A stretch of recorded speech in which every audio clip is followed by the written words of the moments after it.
A young girl walked along a frozen mountain path in the heart of winter. On her back, she carried her elderly mother. The ground was frozen solid, her breath a white mist in the air. The sky grew dark as the snow fell, silently, yet with a terrifying certainty. Her name was Sophie.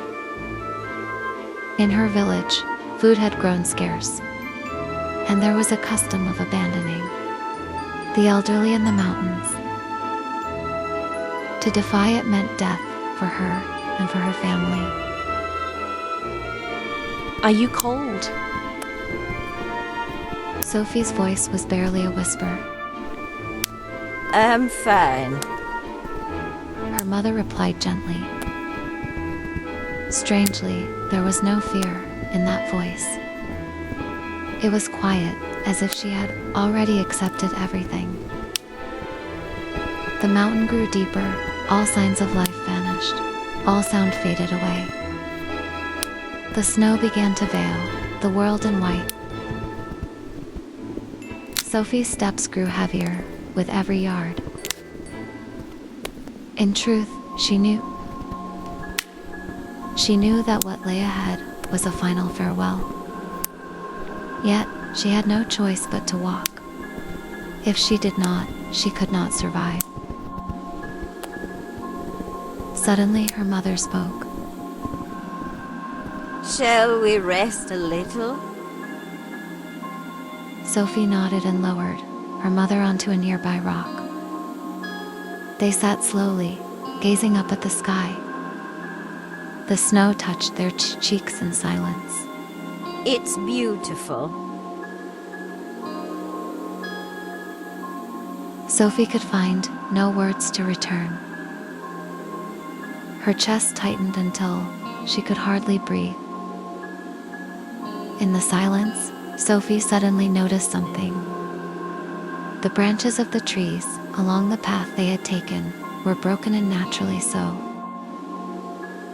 One by one, they were snapped in the same direction.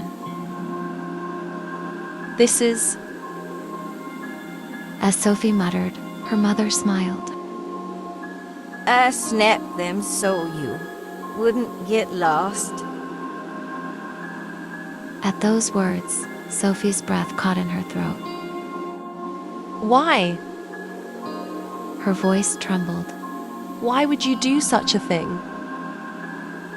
Her mother looked at Sophie slowly. In her eyes, there was no sorrow, no resentment. There was only tenderness. You'd be in trouble if you couldn't find your way home, wouldn't you? In that instant, something inside Sophie shattered. Her strength left her, and she collapsed into the snow. What am I doing? Her voice was a ragged scrape against the cold. To do this, I am... The words would not come, only regret and despair overflowed. Her mother reached out quietly. With a trembling hand, she touched Sophie's cheek. You've done well. With that single sentence, the tears came. They would not stop. I haven't done well at all. Sophie cried out. I am here to abandon my own mother. The snow swallowed her voice. Her mother only smiled, ever so gently. Living sometimes requires such things. A quiet voice. A voice that embraced the inescapable reality without turning away. Before long, the wind grew fierce. The snow began to storm. The world turned into a blinding white void. It looked as though her mother's form was slowly dissolving into the snow. Sophie stood up. On trembling legs, she looked back. The broken branches pointed the way home. One by one, straight and true. Sophie took a step forward, but she stopped immediately. She looked back. Her mother was still there, watching her silently. Those eyes asked for nothing.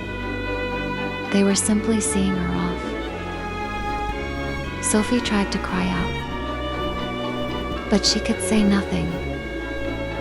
The words refused to form. And so, she slowly turned her back. One step, then another. Into the snow. She did not look back. If she did, she would return. Tracing the branches, Sophie descended the mountain. The tears would not stop. But she was not permitted to stay. Before long, her mother's form vanished. The voice, the presence, everything. Fading into the snow. Only one thing remained. The broken branches. Insights into folklore. The legend of Ubisi still breathes within Japan's rugged mountains, a shadow of history.